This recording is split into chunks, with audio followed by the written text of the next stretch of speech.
Thank you very much. Can you hear this mic? Great. Good to be here. Yeah, so in 2007, actually, I gave my first ever public talk. It was at PDF. It was a demo of, it was supposed to be 2 or 3 minutes. I'm seeing Allison Fine in the back, maybe smiling. I think she might have been there. And literally, so it's a demo of the product we're about to launch. And when we plug it in, it gets the blue screen of death. And so then I literally have to verbally talk through a product demo for 2 to 3 minutes. That was the first time. And then actually the last time I spoke at PDF was 2013, a very different time. I think when a lot of us still thought that social media platforms were a hugely important and powerful and positive path to a healthy and participatory democracy. And we obviously have a massive transformation in tech over the past 5 years. And so a lot of conversation today has been about, and I think appropriately, what we can do to reduce the harm that technology platforms are doing to civic space. An incredibly important conversation. But I think it's equally important to talk about what we can do in a positive way, to not just talk about reducing harms, but if we really want a more active, participatory, responsive, and healthy democracy, how we can leverage technology, like Cheryl was saying, in a positive, proactive way to create the kind of world that we want. And I just do not believe that what we can make improvements to the big tech platforms, we cannot rely on those platforms for that kind of world. It's just the case that constitutionally, the way they are set up, fundamentally with their business models, I think, is antithetical to trying to create the healthy civic space that we need. And so this is why I think the civic tech space and sector is so important. And one of the most important, I think, in my personal experience, impediments to the full flourishing of this sector is building sustainable business models. This has been my personal, painful, lived experience over the past 12 years. And what I want to do today is to talk a little bit about the story and the journey that we have had over that period of time, in particular the past few years, and the challenges that we have faced getting to 100 million users and then raising a very large amount of money, more than $50 million, and in 2016 hitting basically a financial wall. And then what we have done over the past 24 months in particular to turn around the organization and the lessons we've learned in the path. So we go to the first slide. So the single most frequent question that I have received over the past 12 years, in particular from impact investors, although not just from them, is not actually about our impact. It's not about our mission. It's about how can you sustainably, scalably fund that mission with revenue. And when I first started getting this, I actually, frankly, really frustrated. I wanted to talk about our impact, the things we could do in the world. And what I've come to appreciate over the past few years in particular is the prescience and importance of this question. And the first business model that we started as an organization was around helping nonprofits build their donor bases.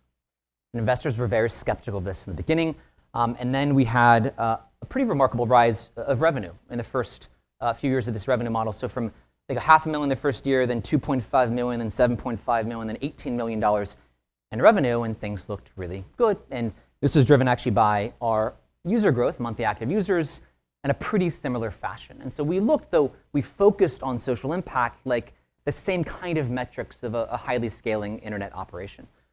And so we did things very similar to other internet platforms that we saw around us. We did 3 things in particular. One is we raised a very large amount of money. This is our first round of investment of around $15 million. Second, then, we hired an extraordinarily experienced team of internet operators from Google and Twitter and Netflix and Zynga. And third is that we scaled the organization globally. We actually had a competitor that launched in Spain way back in 2011, and they took off immediately, and we decided to end up acquiring the company. And instead of doing that in every single other country, because we wanted to build a global network, we expanded.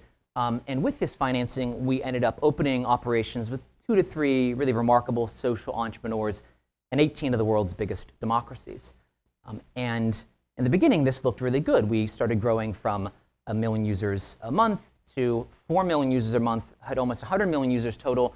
This kind of expansion, we were much more successful actually outside the US than inside the US, started generating revenue as well. And because of that momentum, we raised another round of financing, even larger this time, from very nice people that actually sincerely have been very, very helpful in the process. But really the founders of a lot of the largest internet platforms around eBay and Twitter and LinkedIn and Yahoo and Microsoft. And we took those funds for really 2 purposes.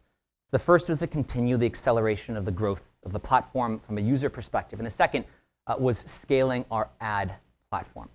So at this time, we still were growing our ad revenue, but it wasn't at the same sort of meteoric 300% average annual rate as before. We had about a 60% revenue growth in 2014. And we saw this sort of coming potential problem on the horizon. It seemed distant at the time. It was this small company, Facebook, which had been scaling its own ad platform with much greater scale, much greater data, much greater resources than us. And we believed, though, that to be able to be successful and to continue our trajectory, we had an opportunity to build a niche ad product focused on the nonprofit landscape where we had deep relationships and expertise. And so in 2015, with that financing, we then did the only thing we knew how. Instead of giving up that revenue, we decided to double down. And so we nearly doubled the size of our engineering team and our sales team, and we had predictions and expectations that we'd at least increase our revenue in the same way that we increased our expenses. I had a very striking realization at the end of that year. I realized I was absolutely, totally wrong. We increased revenue by 10% that year. Things got even worse in 2016. We actually decreased our advertising revenue in 2016. So we dramatically increased our expenses. And after many years of 50 to 300% annual revenue growth, we declined in revenue. This was the hardest time we've ever had as an organization. And it was very clear at this point that we had to shift. This is actually part of the underlying reason. There were absolutely ways in which we could have executed better, no doubt. And at the same time, the underlying fundamental market dynamics that we and other media companies faced at that time and continue to face for those in the ad business is this reality. So in that year, 89% of the total increase in the ad market online was dominated by two companies. And that continues to more or less be the case. That's why we see lots of failures of different media companies. And so we faced a real crisis and a real question at this point, which is stepping back. If we had to relook at the organization and say, if we had to restart and to pick a business model that was most in line with our mission as an organization, what would that be? And it definitely was not ads. And we started to test, and we identified, well, how could we provide tools to people to not just give their voice, but give their money to advance the causes and campaigns they cared about. And we tested a bunch, and two of them in particular that were successful. One, promoted petitions, which gives people the tools to not just give their voice to join a single campaign, but to chip in money to accelerate that campaign and get it more awareness and success. And the second is a monthly membership subscription product that enables people to support the broad selection of free tools and support teams around the world and to get exclusive content and access to finding out the impact they're making in their world because of it. And after identifying these two things and embracing the reality that we could not continue that ad platform sustainably, I then made the most difficult decision in the organization's history. It was not just to fully scrap the ad platform, which we did, but the consequences were restructuring the entire organization. And so in the summer of 2016, we had about 300 people in the organization at that time globally, and we let go of, over the next 2 months, a half of that team, so 150 people. Like the most painful time in my life, in the lives of many of those people at the time. It was, it was painful and difficult and led to a huge personal journey for me.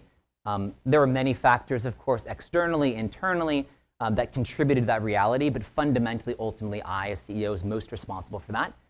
And I did go in a long personal journey in which I've learned a huge amount about myself, which I will not go into in this talk. It's a lot longer talk. But what I hope is that I and the organization showed up after this just much more open to other ideas, much more humble, much more transparent as an organization, and part of that is sharing the story that we have now. But it wasn't sort of enough just to make that pivot and that challenge, and the sort of the difficulty of the organization was then how do you move from that point to not just scaling a new revenue line, but actually we had reduced our cash reserves so much so that we also had to raise more money. At the time, it was most difficult to raise money to fund that possible future. So I went about for the next 6 months, and I met more than 100 investors, most of whom were really nice and very positive generally about the impact we were making in the world, and almost all of whom were entirely skeptical that we could actually turn around the organization. And fortunately, there were a few small number of investors that believed in the possibility that we could turn things around, and one of those was Reid Hoffman. And so we led an investment round in 2017 because the user base we had that he thought was still the potential future that we could bet on, to be able to give the organization a single additional chance to scale our revenue in this new model. It was joined by a number of other existing investors, and then over the past 2 years, we have been focused on taking that and transitioning it to an entire new type of organization. It's been 2 major shifts that we have made as a company in that process that I want to talk to in a second. But because of that shift and the extraordinary work of a remarkable group of people that have been on our team, we have been able to do this over the past 24 months. So we've increased our revenue by 5x over the past 2 years. This is not the exact numbers because I can't release them quite yet. We will be releasing a lot about our expenses and revenue in the next impact report we release.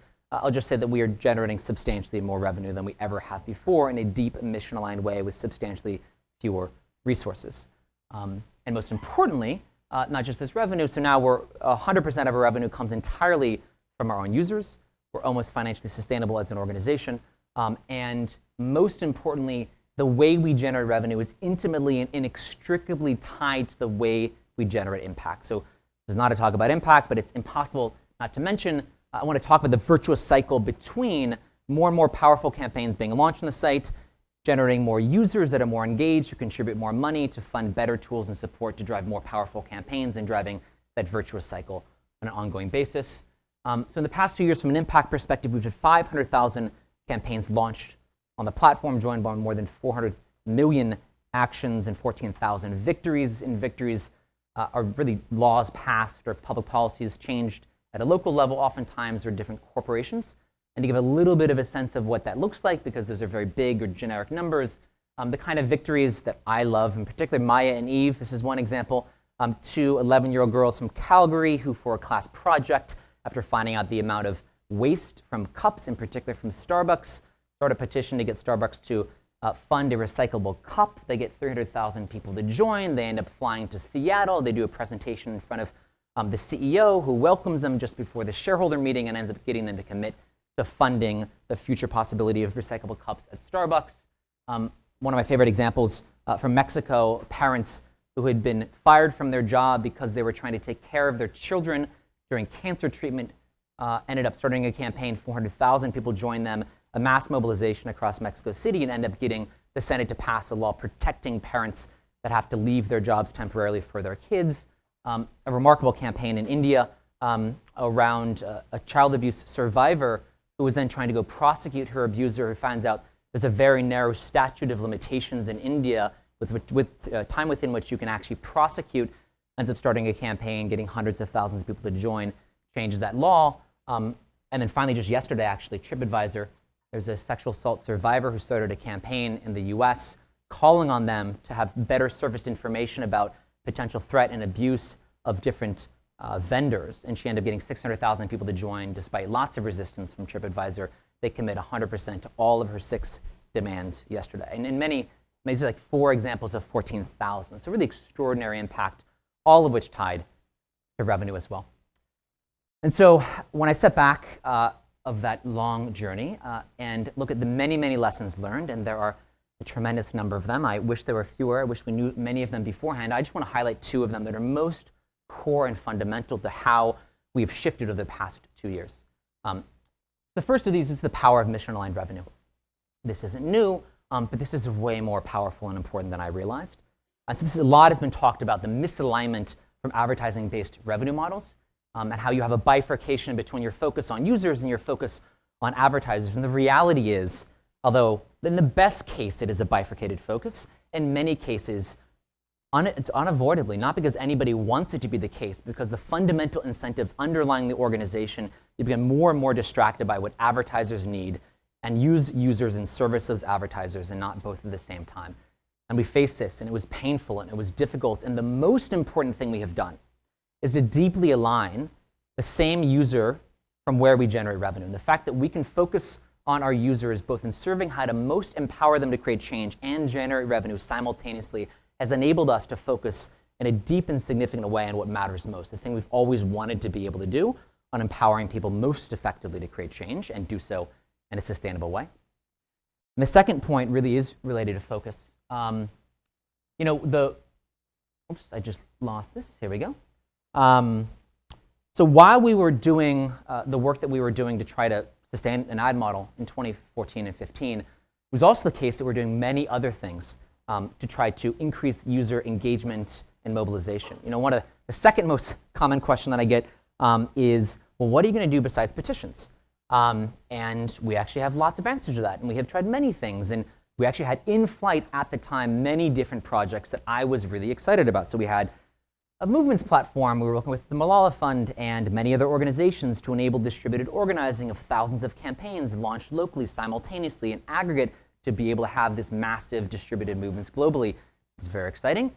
We had an elections product that allowed you to leverage the traffic of Change.org and the social network that had been developed to be able to share endorsements and social information to better inform voting. We had a mobile app that we got asked about a lot that had incredible local capacity to find out what's happening in your community. All these things are great things to do. And all those things were a distraction from the core fundamentals that we needed to first solve as a sustainable business. And so in the same way, in 2016-17, as we took a hard look at the business model and our advertising model and decided to scrap it entirely in a pretty radical way, we looked at across the organization, and anything that was not fundamental and core to the focus of getting to mission-aligned sustainable revenue, we cut. And so all of these things and many other things we cut. We also shifted all of our operations across the Global South, which we're doing remarkably well from an impact perspective, into a 501c3 global foundation, which we partner with and work on a regular basis. And those were hugely important. Now, the space that created, not just cognitively, but substantially in the execution capacity of the organization was tremendous. You now had a streamlined organization, hyper-focused on a single result. And just as one example of the kind of thing that we saw coming from this was the following. So our engineering team, previous to this, had been launching about 3 experiments a week. Because of the change in leadership, a hyper-focus of the organization, a single solitary goal, we 20x the number of experiments we launched every single week. We also have now an automated system of testing every single campaign that gets launched with 50 different tests that launch 500,000 tests a week. It is just a tremendous increase in the discipline and the capacity of the organization to execute. And that muscle, while being directed over the past 2 years at getting to sustainable revenue, it is such a fundamentally important part of also the future we want to create. And so what excites me most is now not only the case that we have the financial foundations to be able to fund the kind of impact we want to make in the future, but also the discipline and the operational execution to do that. And so our focus now is not to stop focusing on or stop sort of attention around this revenue. It's to lean even more in and see, well, what are the kind of better tools you can provide people to create more impact in the world while simultaneously funding that for future generations of change makers.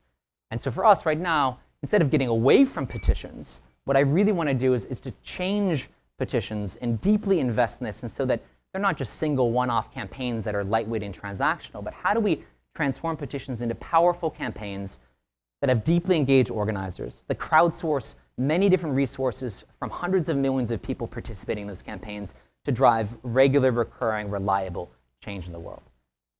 And I think overall, the opportunity that we now face is we think we can mobilize more than 1 million engaged organizers and citizen leaders around the world to mobilize 1 billion people to support them.